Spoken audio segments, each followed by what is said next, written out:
Welcome into NBA Now. I am Tom Downey. Here's what's coming up on today's show as we hit the latest NBA trade rumors with about a day, 24 and change hours to go until the NBA trade deadline.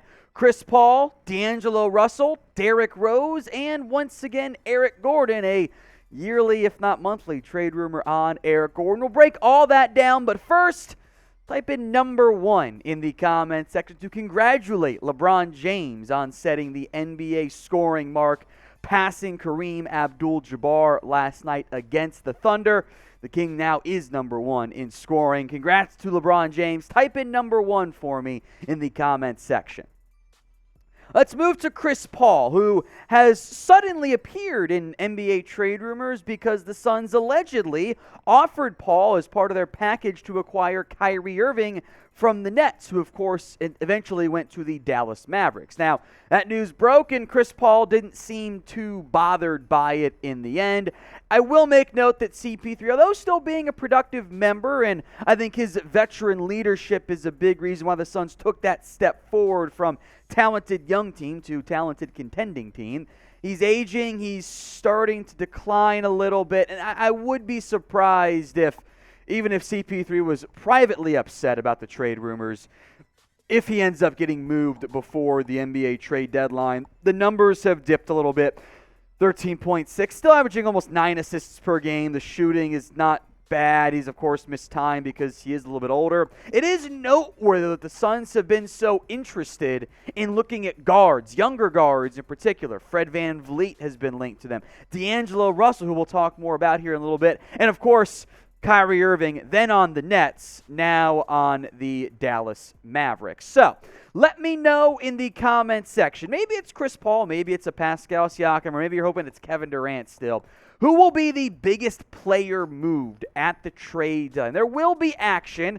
Yeah, maybe the Bulls do trade away Zach LaVine. Let me know in the comments section who you think the biggest team dealt at this year's NBA trade deadline will end up being. And oh, by the way, we will be live for the NBA trade deadline. My boy Will Scott will be live here on Chat Sports later tonight, 4 p.m. Central Time, 5 p.m. Eastern. We'll be live with the latest NBA news and a bunch of team updates for you guys. And then again, Thursday morning, right back at it with NBA trade deadline coverage for hours leading up to and through this year's trade deadline. So make sure you guys are subscribed.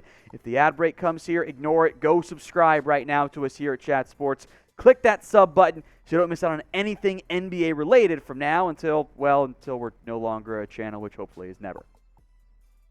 Let's move now to D'Angelo Russell, who it feels like he's somehow kind of sort of always in trade rumors. Reports, Bleacher Report, Mark Stein, that there is some interest, A, from Minnesota, B, from other teams, about a potential D'Angelo Russell trade. The problem Minnesota runs into here is that Russell's in the final year of his contract. It is understandable if they don't want to commit to him again because, well, the results between Karl Anthony Towns, D'Lo, Edwards hasn't quite been what they've been searching for. They think that it's maybe a bit of the talent doesn't quite match the results there. So last year of his deal, good time to do it, but they're on the NBA playoffs bubble. They are the 9 seed as we sit here filming this, so if you're watching a day from now or tomorrow, it might change a little bit, but they are firmly on that bubble at this point, and if they trade away Russell, they're losing 33-ish minutes a game. That's a big gap to end up filling.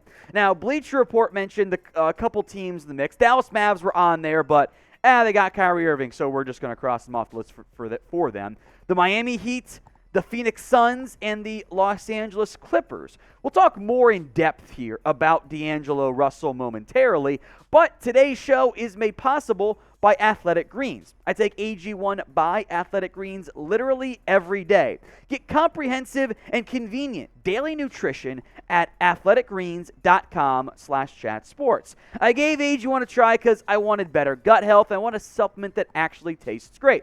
I take AG1 in the morning and it makes me feel prepared to take on my day.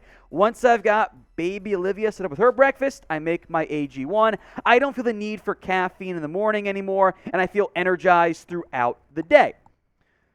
Because of it, AG1 helps me empower myself for whole body health as well. Covering my nutritional bases for the day literally couldn't be any easier, which is why I trust Athletic Greens. I just mix one small scoop of AG1 with water and drink it first thing each morning. Done just like that. Plus, costs less than $3 a day, which is a pretty good deal if you ask me. It's a really effective daily habit with the highest quality sourced ingredients, making it a win-win. If a comprehensive solution is what you want and need from your supplement routine, then Athletic Greens is giving you a free 1-year supply of vitamin D and 5 free travel packs with your first purchase. Go to athleticgreens.com/chatsports.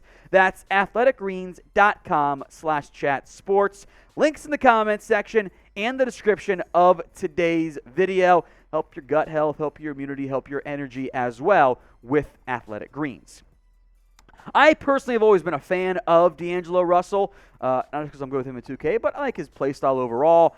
I don't know if he's the right fit, though, for Minnesota. I know he and Karl Anthony Towns are boys. The Clippers would be a really fun fit for Russell alongside guys like Kawhi Leonard, Paul George, because he can play off ball. He can be a in-the-corner shooter if Kawhi Leonard, Paul George are doing their ISO stuff. So I have interest for like a team like the Clippers, maybe the Heat as well. I think do make sense. Maybe less so the Suns, but they've invested a lot already. I'm very curious to see in the end if D'Angelo Russell ends up getting dealt.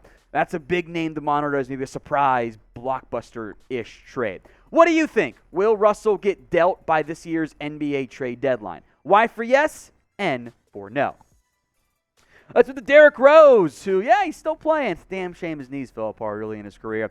Mark Stein reports the Bucks have interest in adding Derrick Rose, and the Knicks appear willing to move on from him, if in particular to a contender. Also worth mentioning for you Bucks fans out there, they also have interest in Cam Reddish, and they've been linked heavily to Jay Crowder. The real problem here is the money. Derrick Rose's $14.5 million salary is very tough to juggle without a potential third team coming in. Is a third team going to get involved for Derrick Rose? That's, maybe not the most likely outcome there in the end. The Knicks want to do right by Rose, according to Mark Stein. He's a veteran. He's not playing that much. Rose has been relegated to a very minor role on this Knicks team. He's only played in 26 games. Emmanuel Quickley, Quentin Grimes, Miles McBride have all kind of surpassed Rose as the younger guard options there.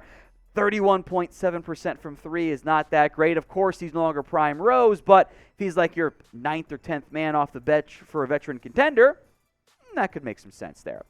Let's play one of my favorite games, over or under 7.5 trades between right this second, at least when the video's out, and the NBA trade deadline being over. We hit about 8 last year, or maybe it was 9 last year, whatever it was exactly from this timing there. I'm not sure it's going to be as chaotic as a trade deadline, so we'll set the over-under at 7.5. Get those predictions in. O for over, U for under. Let's move to Eric Gordon to wrap things up here. We maybe forgot about him. He's once again on the trade block. The Rockets appear not likely to simply give him away, even though he's now 35 years old, and the Rockets are still kind of in that rebuilding phase here. They think there's on-court value, off-court value, etc.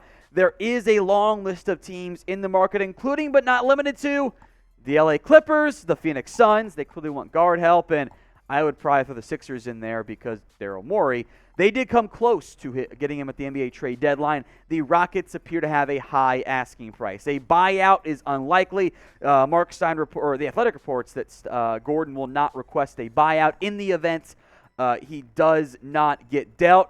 He is who he is. He's a bit of a more inconsistent shooter than he was maybe in his prime, but he's been a reliable piece for this Rockets team, and the veteran presence on an otherwise very young team does still carry value. Remember, folks, to make sure you are subscribed to us here at Chat Sports. We'll be live again later today. We'll have more NBA rumors because they just keep coming. We'll keep you guys covered here. And we'll be live tomorrow, Thursday, for the entire NBA trade deadline. A loaded show. We'll answer all your questions, hit all the rumors as they come in. So make sure you guys are subscribed to us here at Chat Sports. It's free. You hit that sub button right now.